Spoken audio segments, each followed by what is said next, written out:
Hizb ut তাওহীদ আমরা কি চাই?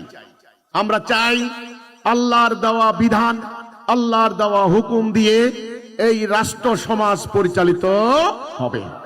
আমাদের এই চাওয়ার ক্ষেত্রে আমাদের প্রত্যেকটা নারী পুরুষ যেন একরকম হয়।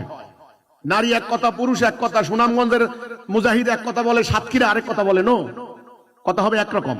তাহলে এক নম্বর আমরা কি চাই? আল্লাহর বিধান দিয়ে রাষ্ট্র চলুক, সমাজ চলুক। আমরা আল্লাহর বিধান কায়েম করতে চাই। কেন চাই? আমরা চাই আল্লাহর হুকুম ছাড়া শান্তি আসবে না। শান্তি চাই। আমরা দরজা খুলে ঘুমাতে চাই। আমরা দুবেলা দুমুঠ খেয়ে আমরা ঘুমাতে চাই। আমাদের সন্তানাদির ভবিষ্যৎ নিশ্চিত করতে চাই। আমি কথা বলতে চাই। আমার মানবাধিকার প্র্যাকটিস করতে চাই।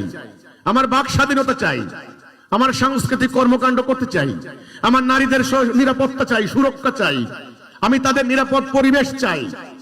অর্থাৎ এক কথায় আমি শান্তি চাই, ন্যায় বিচার চাই।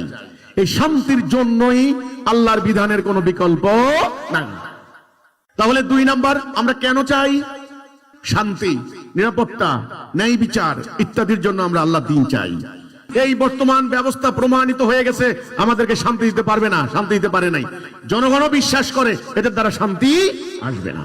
তিন নাম্বার কিভাবে চাই? হাউ টু ডু, কিভাবে করব আমরা? আল্লাহ রাসূল যে প্রক্রিয়া, সে কি প্রক্রিয়া? জিহাদ, সংগ্রাম। এজন্য দ্বীন কায়েমের একদম ডিরেক্ট প্রক্রিয়া, সরাসরি প্রক্রিয়া জিহাদ, সংগ্রাম।